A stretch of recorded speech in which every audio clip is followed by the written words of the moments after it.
ভট্টাচার্য এবছর 8-9 করেছে, যেই অ্যাডভান্সডে আমার কাছে ক্লাস 8 থেকে পড়ছে। 8 to 10 আমার কাছে যেটা অ্যাডভান্স ফাউন্ডেশন ব্যাচ সেখানে ক্লাস করেছে, এবং 10-এ ও ইন্ডিভিজুয়াল থেকে সেকেন্ড হয়েছিল, তারপর শিফট করে ডিপিএস রবি পার্কে। সেখানেও বোর্ড রেজাল্ট তো অবশ্যই খুবই ভালো হয়েছে, কিন্তু তার সাথে যেটা খুব ভালো করেছে সেটা হচ্ছে যেই অ্যাডভান্সের রেজাল্ট, কেন ও খুব ব্রিলিয়ান্ট স্টুডেন্ট হয়তো নয়, কিন্তু প্রচণ্ড হার্ডওয়ার্কিং, সেই হিসেবে ওর একটা জাস্টিফাইবেল, এবং আমি খুশি হয়েছি ওর একটা আরও বেটার হলে আরও ভালো হতো, ডেফিনেটলি আরও ভালো হতো। এবার যেটা নিয়ে আমার সবথেকে আনন্দের জায়গা, যেটা সবথেকে আনন্দের জায়গা, সেটা হচ্ছে যে ওকে আমি 5 বছর পড়িয়েছি, এবং সেক্ষেত্রে ওর যে রেজাল্ট, ওভারঅল রেজাল্ট, সেটা নিয়ে আমি মোর দেন, ঠিক আছে। আর ওর প্রতিক্রিয়াটা শুনবো। স্যার আমাকে যে ভালো করে গাইড করতে পেরেছেন, আমি খুব খুশি তাতে। মানে 10-এর পরে হঠাৎ করে একটা যে গ্যাপ তৈরি হয়, মানে এই গ্যাপে সমস্যা তো হতেই পারে।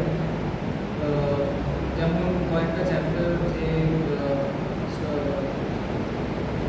প্রথমের দিকের কয়েকটা চ্যাপ্টার, ওই চ্যাপ্টারগুলো সবার সমস্যা হয়, কিন্তু স্যার খুব ভালো করে গাইড করেছিলেন আমাকে, এবং গাইড আমার যে অ্যাডভান্স 2025-এ 8-9 করে গাইড করেছে।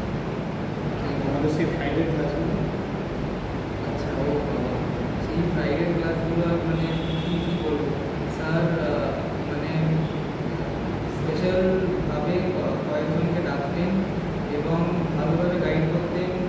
কয়েকটা চ্যাপ্টার যেইগুলো একটু মানে টাফ, সেইগুলো ভালো করে বলতেন, এবং উনি এই যে আমাদের পুরো জার্নিটা পুরোটাই ভালোভাবে গাইড করেছেন, এবং আমি স্যারকে মন দিয়ে থ্যাংক ইউ বলতে চাই। Thank you. ফ্রাইডের দিন যে ব্যাচ ক্লাসগুলো হতো সেইগুলো অ্যাকচুয়ালি ওই টাইমটা আমার ফ্রি ছিল, তো সেই জন্য ব্যাচেই মেসেজ থাকতো, সবাইকে আসার জন্য মেসেজ থাকতো।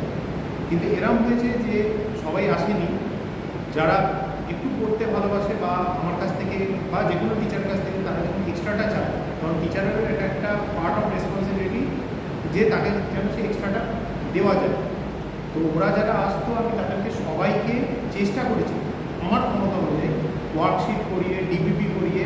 ডিপিপিটা আগে শুধুমাত্র ফ্রাইডে করে করাতাম, ওদের কাছে ডিপিপি জেনারেল সবার জন্য করানো যায়নি, কেন ব্যাচ ওভারঅল উইক ছিল। তো সেই কারণে ব্যাচের পড়ানোটার দিকে মেনলি কনসেন্ট্রেট করেছিলাম। এবছর যেমন আছে সব পুরো ব্যাচেই সবকটা ব্যাচেই ডিপিপি হচ্ছে, এবং সবকটা ব্যাচেই ওয়ার্কশিটের কাজ হচ্ছে। এবং যেটা আরেকটা প্রাইমারি অবজেক্টিভ ছিল, সেটা হচ্ছে ব্যাচের মধ্যে যারা একটু পড়তে চায় তাদেরকে একটু নিজের হাতে গড়া বা মেন্টারশিপ বলতে যেটা বোঝায়। এবং সেক্ষেত্রে যদিও আমি কেমিস্ট্রি স্যার, কিন্তু ফিজিক্স কেমিস্ট্রি ম্যাথ দুটোই তো আমার সাবজেক্ট হিসেবে ছিল, অ্যাটলিস্ট ইন বিএসসি। তো চেষ্টা করছি সেই সাবজেক্টগুলোতে যতটা সম্ভব গাইডেন্স দেওয়া যায়।